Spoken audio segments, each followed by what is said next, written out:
बार की बात है। एक गांव में एक दूल्हा रहता था। वह बहुत गरीब था।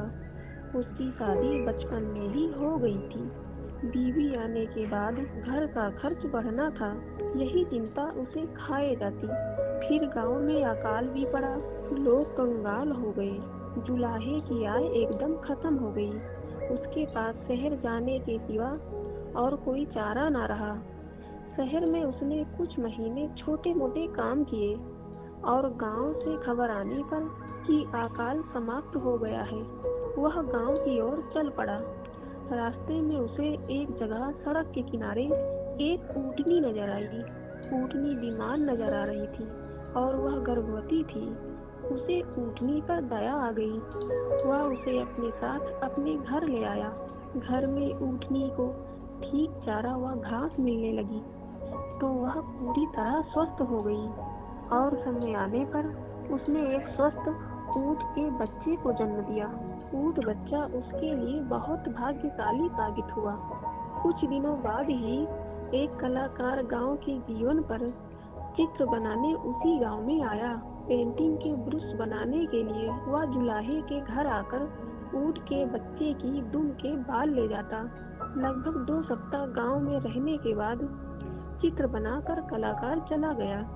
इधर ऊँटनी खूब दूध देने लगी तो जुलाहा उसे बेचने लगा। एक दिन वह कलाकार गांव लौटा और जुलाहे को काफी सारे पैसे दे गया, क्योंकि कलाकार ने उन चित्रों से बहुत पुरस्कार जीते थे और उसके चित्र अच्छी कीमतों में बिके थे। जुलाहा उस ऊँट बच्चे को अपना भाग्य का सितारा मानने लगा। कलाकार से मिली राशि के कुछ पैसों से उसने ऊँट के गले के लिए सुंदर सी घंटी खरीदी और पहना दी। इस प्रकार जुलाहे के दिन फिर गए। वह अपनी दुल्हन को भी एक दिन गौना करके ले आया।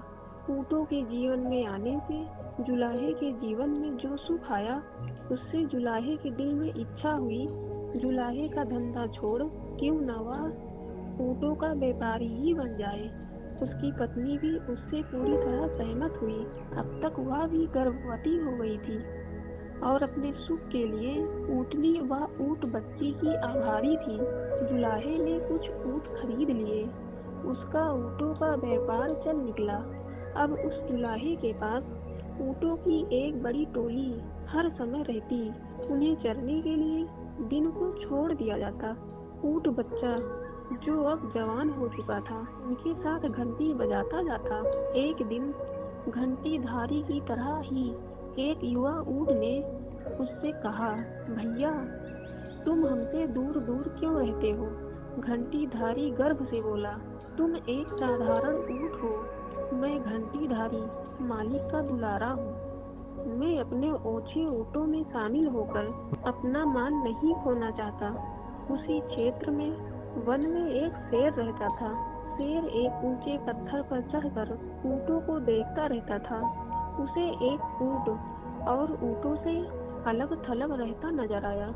जब शेर किसी जानवर के झुंड पर आक्रमण करता है तो किसी अलग थलग पड़े को ही चुनता है।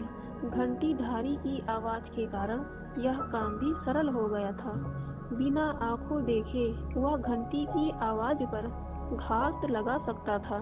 दूसरे दिन जब ऊँटों का दल चरकर लौट रहा था, तब घंटीधारी बाकी ऊँटों से 20 कदम पीछे चल रहा था। शेर तो घात लगाए बैठा ही था।